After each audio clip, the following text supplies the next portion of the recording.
Hi guys, இன்றைக்கி நம்ம என்ன செய்ய போகிறோம்னா பன்னீர் 65 செய்ய போகிறோம். அதுக்கு பன்னீரை இந்த மாதிரி நறுக்கிக்கலாம். மிளகாய் பொடி 1 ஸ்பூன் போட்டுக்கலாம். அரைச்சி வச்ச இஞ்சி பூண்டு பேஸ்ட், ஜீரக பொடி கொஞ்சம், சோம்பு பொடி கொஞ்சம், லைட்டாக உப்பு போட்டு மிக்ஸ் பண்ணிக்கலாம். இப்போ இந்த மாதிரி நல்லா மிக்ஸ் பண்ணிக்கலாம். மிக்ஸ் பண்ணோட்டி 5 மினிட்ஸ் அப்படியே வச்சிருக்கலாம். அதுக்கப்புறம் எண்ணெயில் போட்டு ஃப்ரை பண்ணிக்கலாம். இப்போ ஒரு பேனில் ஆயில் ஊற்றிக்கலாம். இப்போ எண்ணெயில் போட்டு நல்லா வறுத்து எடுத்துக்கலாம். கொஞ்சம் கொஞ்சமாக திருப்பி போட்டுக்கலாம்.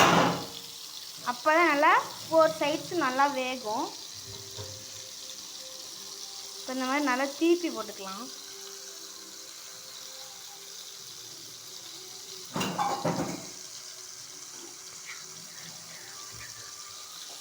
நல்லா கிறிஸ்பியாக வர வரை நல்லா திருப்பி போட்டுக்கலாம். அவ்வளோதான், நம்ம பன்னீர் 65 ரெடி ஆயிடுச்சு.